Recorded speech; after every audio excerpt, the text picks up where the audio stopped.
This channel does not promote any violent, harmful, or illegal activities. All content provided by this channel is meant for an educational purpose only.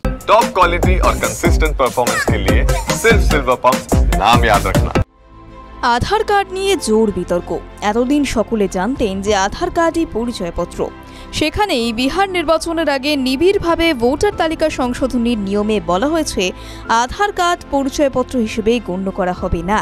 তাহলে আধার card কিসের জন্য ব্যবহার হবে, তার দরকারই বা কি, এই নিয়ে হাজারো প্রশ্ন উঠছে।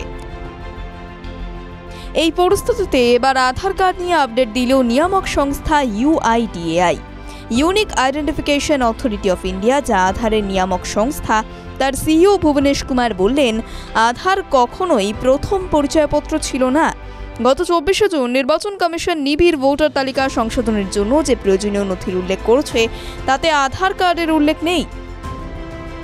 জন্ম শংসাপত্র, পাসপোর্ট, শিক্ষাগত যোগ্যতা certificate, caste certificate, residence certificate, NRC document, forest right certificate বা জমির দলিল দেখাতে বলা হয়েছে।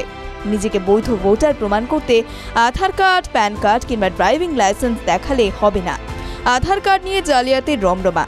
টাকা খরচ করলেই তৈরি হয়ে যাচ্ছে নকল আধার কার্ড। এই প্রতারণা রুখতে নানান প্রচেষ্টা করছে UIDAI। ইতিমধ্যেই নতুন আধার কার্ডে QR কোড যোগ করা হয়েছে, যা বিল্ট ইন সিকিউরিটির কাজ করবে। কিভাবে সেই QR কোড কাজ হবে? UIDAI এর সিইও ভুবনেশ কুমার বলেন, নতুন ইস্যু করা আধার কার্ডে QR কোড থাকছে। UIDAI একটি আধার QR স্ক্যানার অ্যাপও তৈরি করেছে। এই অ্যাপের মাধ্যমে আধার কার্ডের ক্রেডেনশিয়াল যাচাই করা যাবে QR কোড স্ক্যান করে।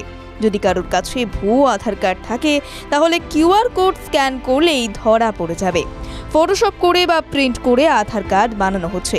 এই নতুন অ্যাপ তৈরি হলে সাধারণ মানুষকে আর আসল আধার কার্ডের কপি নিয়ে ঘুরতে হবে না।